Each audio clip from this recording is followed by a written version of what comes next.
From Gimlet, I'm Lisa Chow. This is StartUp, the show about what it's really like to start a business.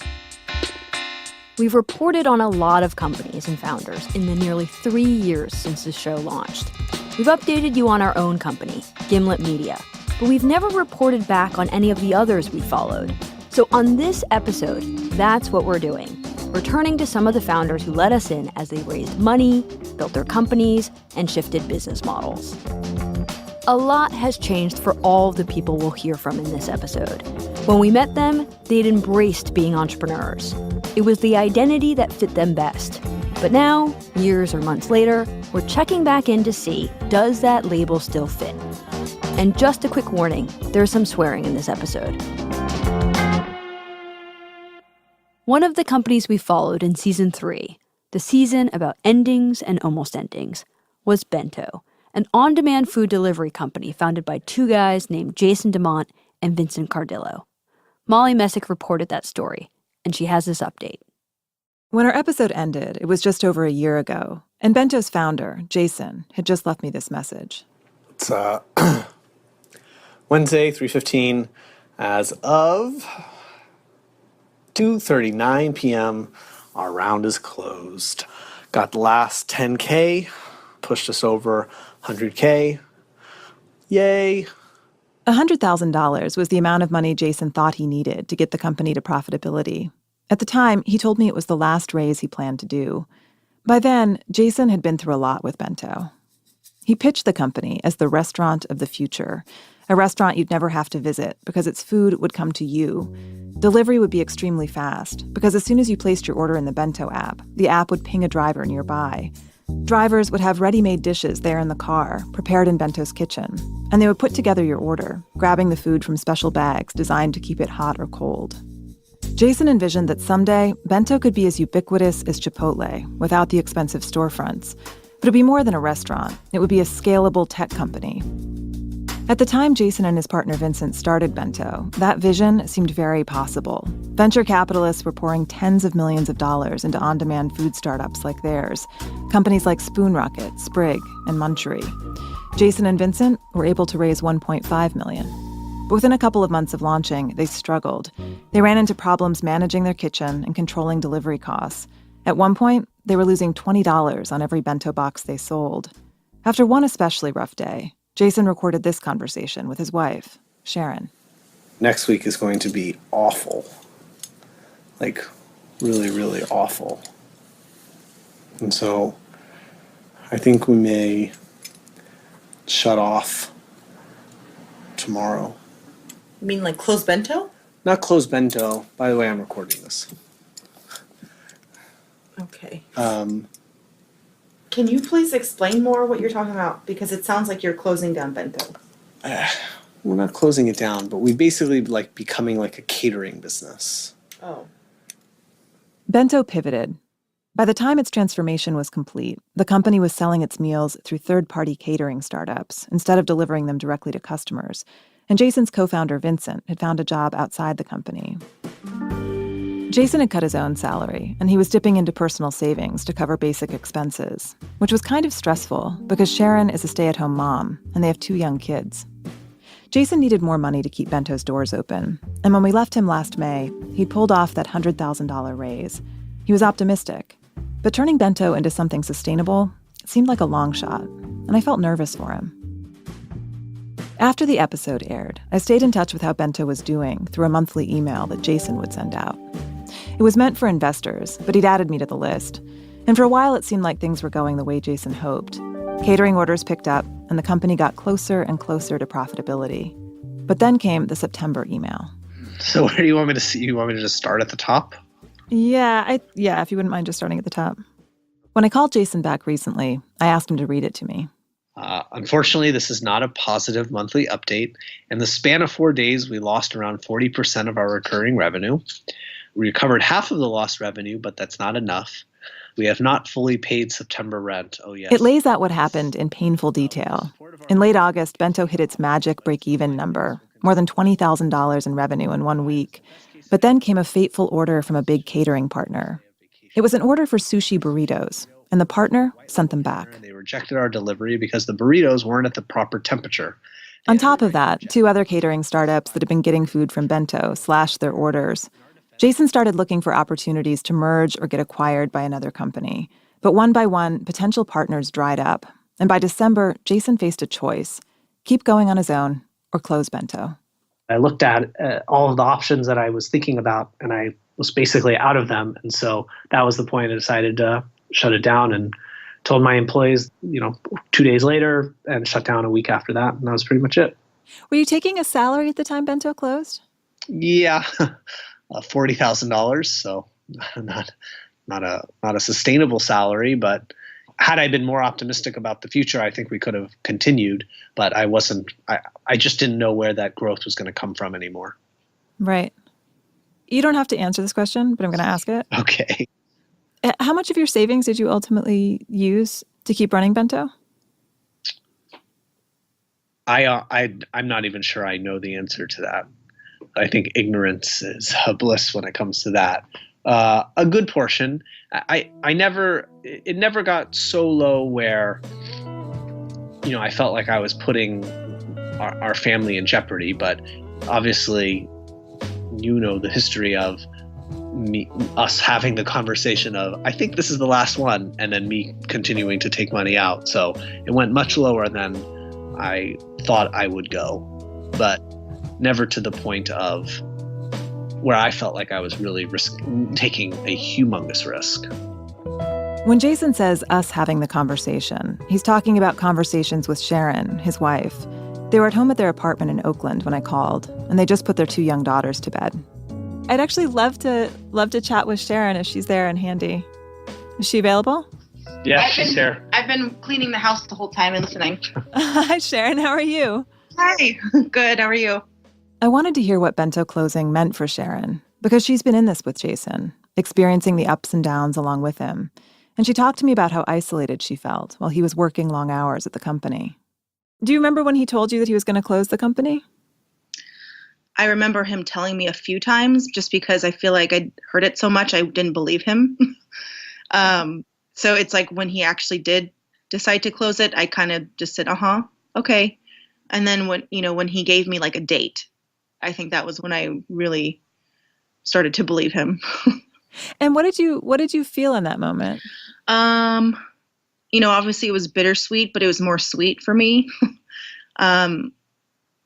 The emotional aspect was, I don't want to see my husband's company shut down, the one that he'd worked so hard on and took so much out of our family. And it was kind of, it doesn't feel like a waste of time, but it kind of just feels like, I don't know how I would put it. I don't know if there was a phrase for that that's not as negative as a waste of time. The whole time Jason was working on Bento, Sharon had her sights set on a house, someplace with a garage and a yard where the kids could play. Using up their savings so that Jason could keep running Bento, it really stressed her out. As a person who is obviously an important part of his life, but not in the business, I felt kind of stuck because on one hand, I wanted to be 100% supportive because that's just how our relationship is. But on the other hand, we're losing this money that we've been saving, and just knowing that it was being taken out with every time we went grocery shopping and every time we went to Target. I don't know, it just kind of felt unfair that I wasn't the reason why it was coming out, but then I was also supportive and I never told him to stop. So it was also, I was also not doing anything to make a change. After Bento closed, Jason scrambled to find a new job. He landed one pretty quickly, working in sales at a small startup that uses consumer data and machine learning to customize websites. Sharon says the change has helped her feel less stuck and stressed. Money's still tight, but Jason comes home earlier than he used to. And that means she gets out of their apartment more often, sees friends, goes to the gym. But Jason still hasn't left Bento behind, at least not completely. He's still in the process of winding things down and sorting through what he's learned.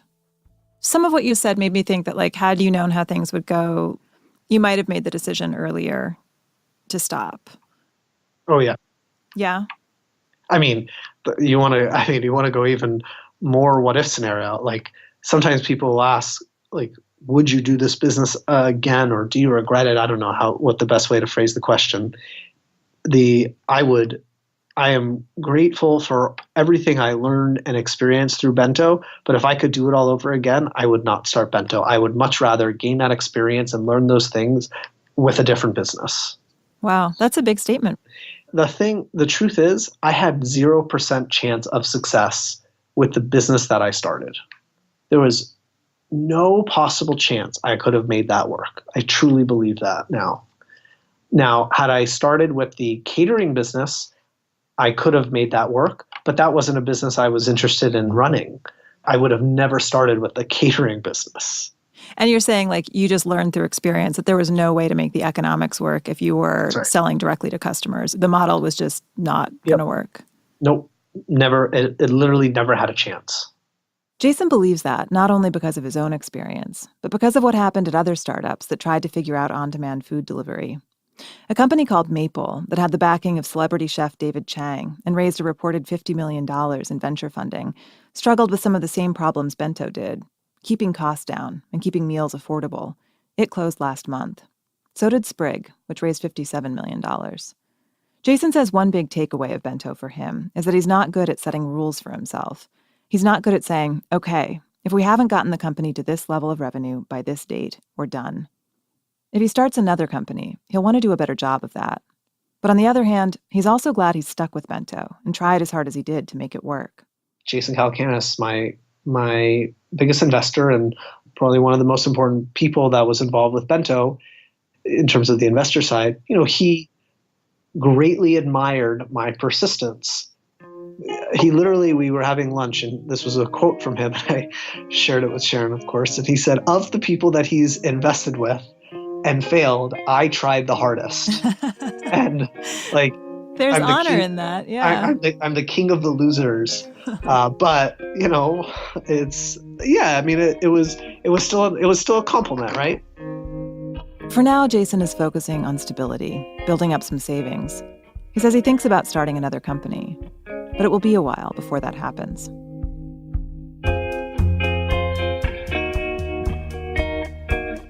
Molly Messick is senior producer of StartUp.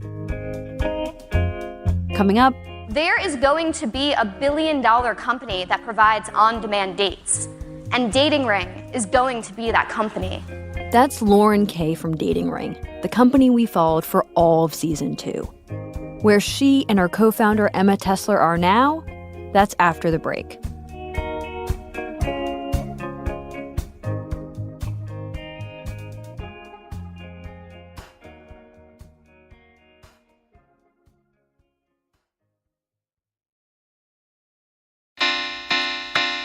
Welcome back to StartUp. Dating Ring, the company we followed in season 2, had a bold plan to reinvent online dating. It wanted to take an ancient practice, matchmaking, and scale it, which meant we sat in on a lot of meetings like this. So, all right, I'm looking at your profile here. How's it been going? I've only been out with one person. Okay, and which one? Melissa. This is Emma Tessler, co-founder and Dating Ring's chief matchmaker, in a meeting with a client named John. She took notes as he told her about himself. He liked to run in Central Park. He had a rescue cat. He was looking for a woman who wanted kids. But at some point during the conversation, he said he'd been feeling discouraged by the whole dating process. Yeah, I feel like I'm a little undateable. You're not undateable. Yeah. Oh, I promise you you're not. I don't know. I think when I go on a date, I give off a certain vibe that repels girls away from me. After John left the room, I sat with Emma to get her professional assessment. So I wrote, sponsors cats and dogs at the ASPCA, is way sweeter than he looks, likes tall girls, athletic, smart, devoted, committed, wants a friend. He has a strong Staten Island accent, leaves his shirt unbuttoned really far. He wears a lot of hair gel. Them's my notes. What did you think about the fact? So you don't think he's undateable? No, definitely not. To be fair, you would be hard-pressed to find someone that I did think was undateable. I really do think there's a lid for every pot. Beyond listening in on meetings like this, we followed Dating Ring as they tried to raise money, as conflicts flared between the company's co-founders, and as growth stalled. About a year into the company, Lauren, the CEO, was burnt out. She'd been getting rejected by investors again and again, and this triggered a period of depression for her.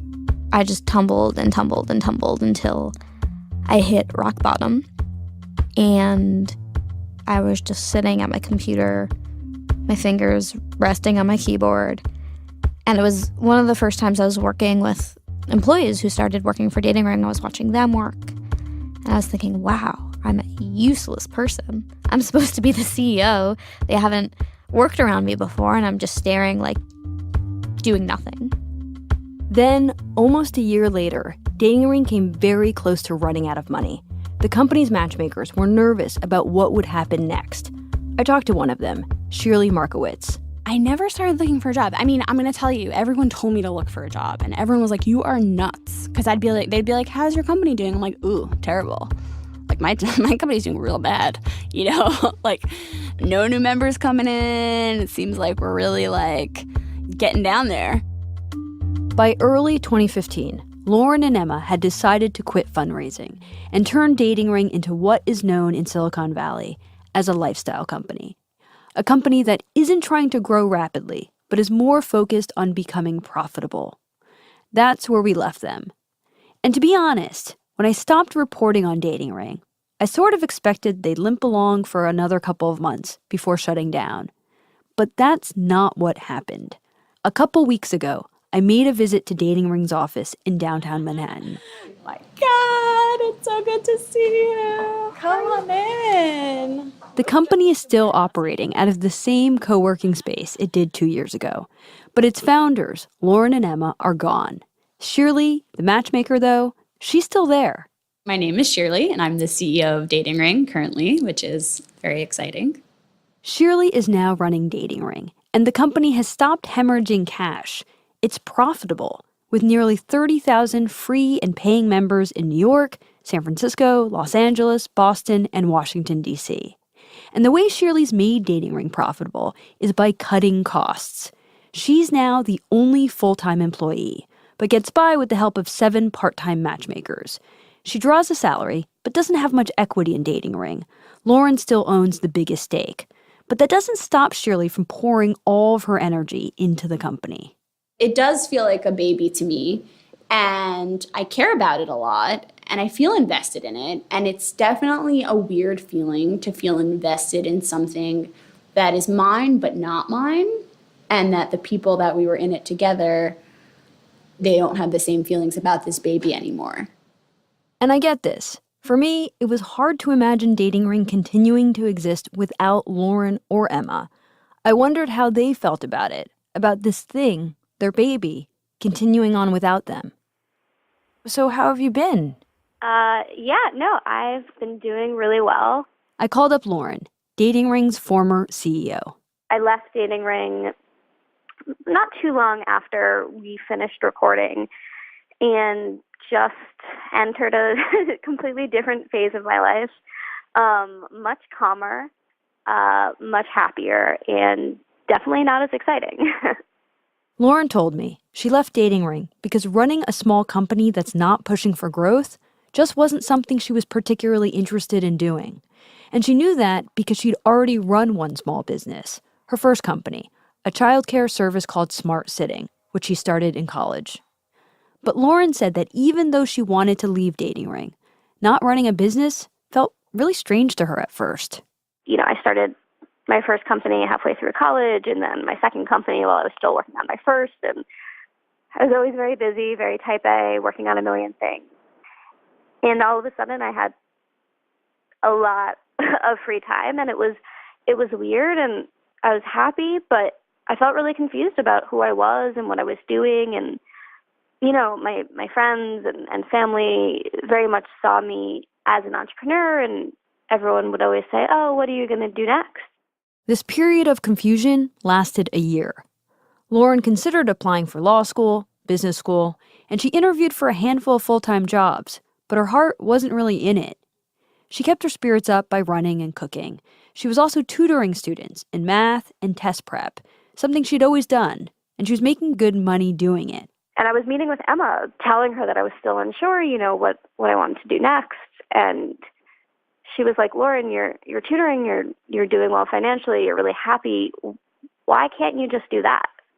And I think it was really my conversation with her that sort of sealed the deal that made me stop looking for anything else, because I realized I was happy other than feeling like other people thought that I should be doing more. And what do you think? I mean, I guess, like, was there something about the life of being an entrepreneur, you know, when you did your first company and then Dating Ring, was there something about it that you just didn't want to return to? Yes. So I was a very stressed and anxious person, and I still am, but it came out a lot more throughout my life as an entrepreneur. And that's not to say that I think it's a bad job. I just think it really depends on your personality type and your anxiety levels, how sensitive you are. And I just realized, like, there are definitely parts of my personality that I think made me great at running startups. And there are parts of my personality that made me bad at it. And the most important thing were there are parts of my personality that just made me unhappy doing it. And did it take leaving Dating Ring and just having a moment where you didn't have anything on your calendar to realize that? Or do you think you were realizing that even while you were working at Dating Ring? Oh, no. I mean, I knew that from before Dating Ring. I think I just sort of accepted it as this is how life is. I'd always been in the track of, like, try to externally succeed as much as possible. And you just deal with the stress and anxiety in hours. But after leaving, I realized, no, that's not the case. I don't have to continually put myself into positions where I'm working 100-hour weeks and complaining about that and being anxious and being a bad girlfriend and being a bad daughter. And that's been a huge other change. I mean, I see my family almost every week now.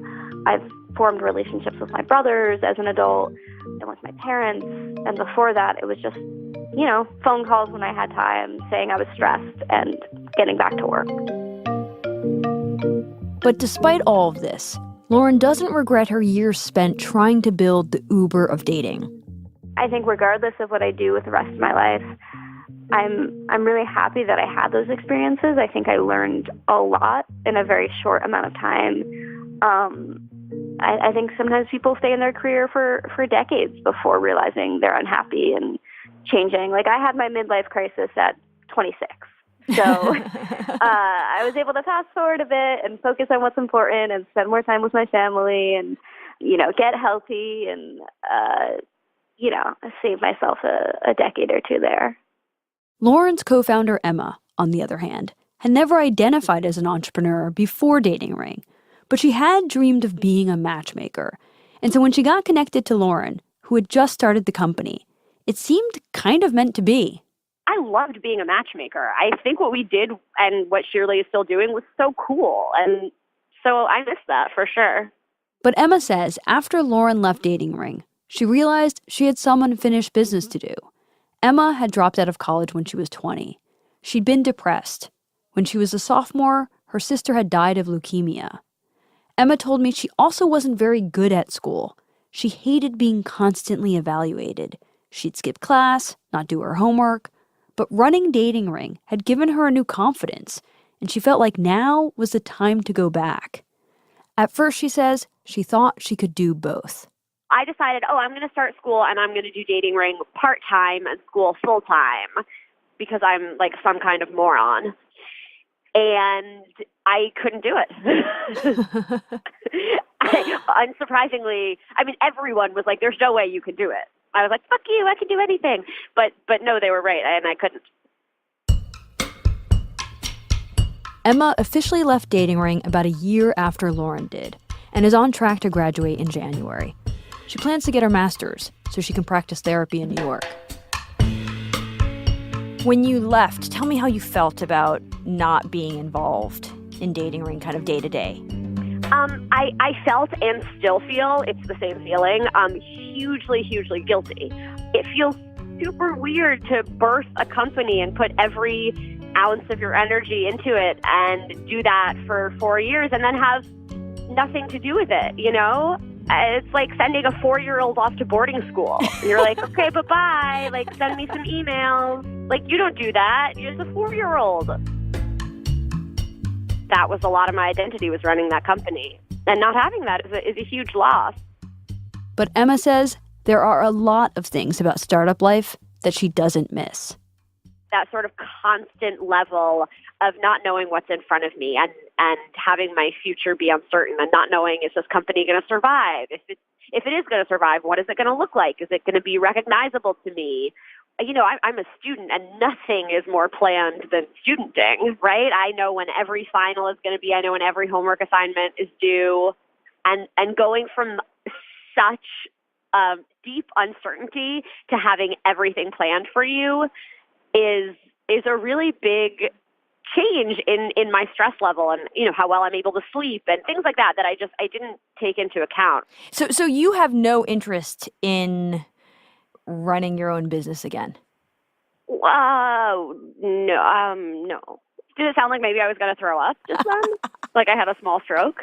No, I mean, that's obviously not entirely true, right? I want to go into therapy. There is a certain level of autonomy in that where you have your own practice, you make your own schedule, or, you know, or what Lauren's doing, right? She has her own tutoring thing. Like, both of us have sort of held on to that idea of autonomy, which I think is very appealing to us, and both of us like being our own boss. But no, the idea of running a business makes me want to jump off a bridge. I asked Emma and Lauren about their relationship to each other post-dating ring. They both said they see each other, but much less frequently. Here's Emma. It a little bit feels like someone who you went to war with. You know, she and I will be connected in a way that I have never been connected to anyone, you know, and we went through something and we built something together and we were married. But I think that both of us sort of reacted in like a traumatic way where we're like, oh, we could use some distance from that life.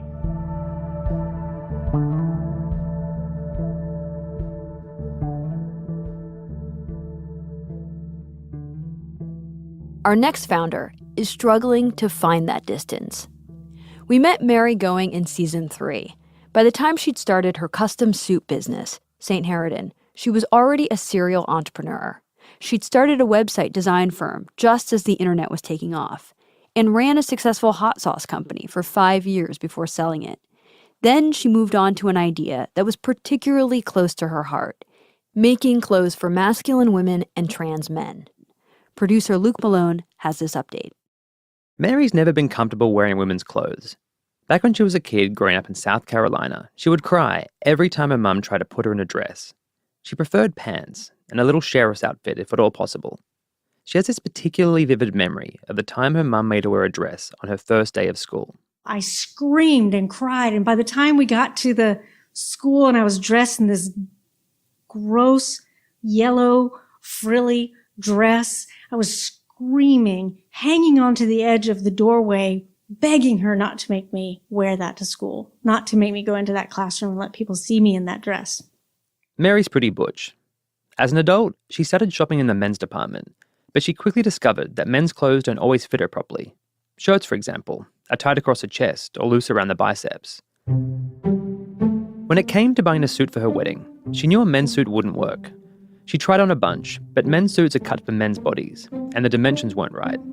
So she spent $1,800 getting a bespoke suit made, and it was a game changer. You know, the day of our wedding when I got to get married, I wasn't distracted by hating my clothes or feeling like I looked weird or bad or short or swallowed whole, which is what I usually felt like I looked like. I got to be me. And I also thought, I have to do this for other people. Like, I have to do this for other people. I can't keep this to myself. It's too good. And so I wanted to start a company that allowed this to happen for people. And so she did. She started making custom fit suits that were affordable, closer to $800 than the $1,800 she spent having her own wedding suit specially made. She opened up a store in downtown Oakland and an online shop where her customers could buy shirts and jackets. She made it so that butch women and trans guys could go online and click a button just like anyone else. But Mary struggled financially. She had customers, but making suits is expensive, and there never seemed to be enough money. Last year, Mary cut her own salary, sometimes taking nothing, sometimes paying herself just enough to cover the rent. She and her wife maxed out their credit cards. But the company kept taking on water, and Mary's faith in herself was shaken. At this point, we're into our 4th year. We've done 3 whole years. We're into number 4. I feel like we've plateaued, and I am the one who's standing there. When Mary was on the show last May, she didn't know what was going to happen. After our story aired, she was focused on raising more money. But then, an investor who had promised Saint Harridan $50,000 pulled out. Mary called in favours to cover the loss, but as she sat at her kitchen table one night, looking over the company's books, it hit her. The risk was just too high. Her investors, who now included her friends, family, and customers, stood a good chance of losing their money. And it wasn't just that. In order not to lose their money, in order not to make the whole thing fail, I was going to have to work my ass off from morning to night. I was really going to have to do things that I'm sad to admit this, but I feel like I didn't have the energy to do it. I was too tired. You know, it's like our business had been running on my adrenaline for 5 years, and I was spent. After all of that hard work, all that adrenaline, she made a decision. It was over. She was going to close Saint Harridan. Well, it felt like shit. It felt awful. I mean, you can talk about crying, like a little bit of tears. You know, I couldn't breathe crying. It's kind of like, I have failed. I have failed. Crying. Sadness, you know. She told her customers, put a note up on the website, and filed for bankruptcy, both business and personal. Mary took it hard. She got depressed, and she started to gain weight, which felt like another slap in the face. Because it meant the one part of her business she had left, the clothes she had made, no longer fit. Her Saint Harridan pants are too tight to wear right now, and she can't afford to go to a tailor and get new ones. She's back to feeling like she did when she started the business, frustrated that she can't just go out and buy something off the rack that fits right. It's a feeling she knows her customers can relate to. I mean, because obviously that's not a situation unique to you. There's a lot of, women and trans guys who feel the same way. So what do you think the loss of Saint Harridan has been like for them? Some people have written to me and talked about what a big loss it is, that they're so proud when they wear their shirts or their pants or their suit.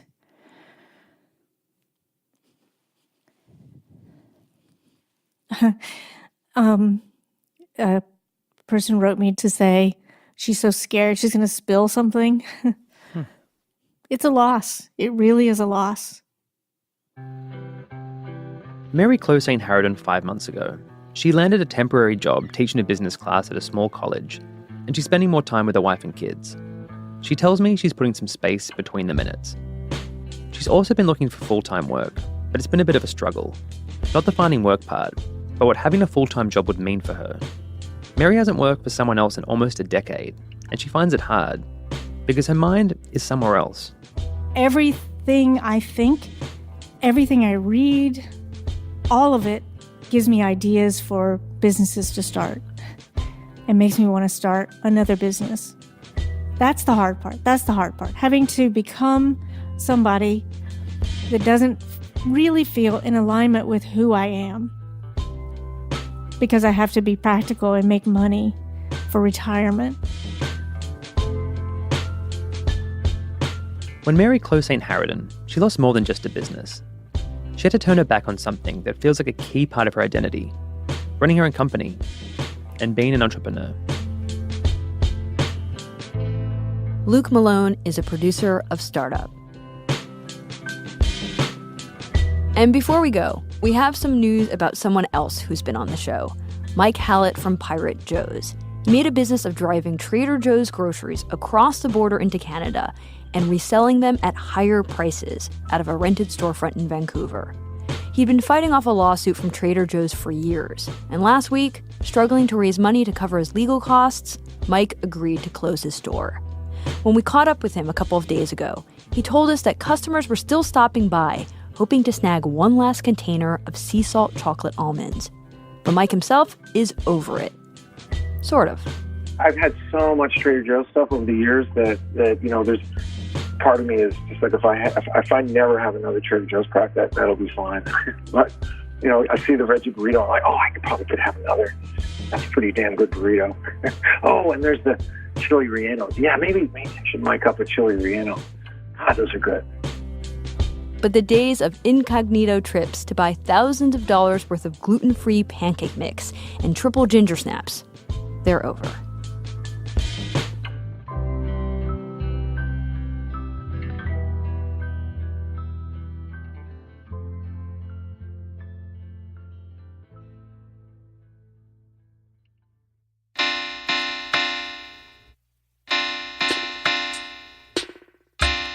Next time on Startup, when you pitch an idea, confidence is key.